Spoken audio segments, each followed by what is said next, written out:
Excellencies, ladies and gentlemen, dear colleagues, it is with great pleasure that I join you on this occasion, which marks the beginning of the IPCC's Working Group 1 approval session for the 5th assessment report, and also the beginning of a cycle of reports that will be released by the IPCC over the coming months. The World Meteorological Organization and the United Nations Environment Programme have been companions to the IPCC from its beginning. Indeed, its formation and also the hosting of the Secretariat has been a task that we have fulfilled both with great pride and also with great discipline, committed to the principles and also the independence of the IPCC in trying to fulfill its mandate to help the world understand better a phenomenon that will transform our lives, our economies, and indeed the way our planet will function in the future.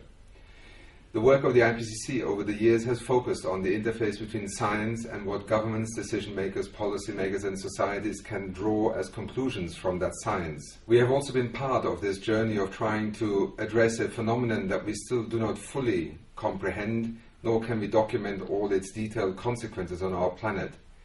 We also know that imperfect knowledge is never a reason not to act, particularly when we now have, over the years, consolidated our understanding both of the phenomenon of global warming,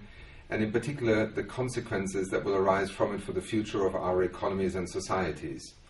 The interface between science and policy is at the heart also of the mandate and the mission of the United Nations Environment Programme when it was established in 1972 by the world's nations.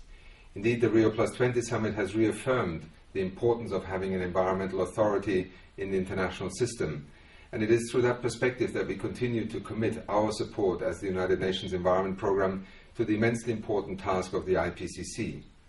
The science policy interface is also what will enable us to draw both conclusions and derive solutions and options for action. And it is here that I believe the IPCC can take great solace and heart also from the fact that, yes, while the science continues to be evolved and our understanding continues to be deepened, we today have the foundations for addressing what is perhaps the greatest driver of transformation in the 21st century, be it in our economies, in our energy systems, in our transport systems, the urban centers where half of the world's population today live. We are in the midst of trying to understand how the footprint of civilization and also of the Industrial Revolution and of a global economy with 7 billion people is demanding new responses, new technologies and new management approaches to trying to make our presence on this planet sustainable. I want to commend the IPCC and in particular the scientists who once again have committed to both the task, the mandate and the principles that underpin the work of the IPCC and will provide the world with the best possible understanding of what we know today and also what we do not yet know. The physical science basis is indeed the foundation upon which all other parts of the work, both of the IPCC and also the work that under the United Nations Framework Convention, but also in terms of national policies and global responses to climate change, will evolve. The Secretary-General of the United Nations has invited world leaders next year to a climate change summit in New York. We are working towards 2015, when the world will once again come together to try and see if our response can be commensurate to what the science is telling us. Your work as the IPCC and the world's attention that you will have over the coming months as you release the reports will in part determine whether that response will be commensurate with the needs of the planet. I therefore wish you, both in terms of the meeting being hosted by the Governor of Sweden this week, but also in the forthcoming weeks and months as the IPCC produces its reports, that you will be able to address both the urgent need for the world to better understand what is happening,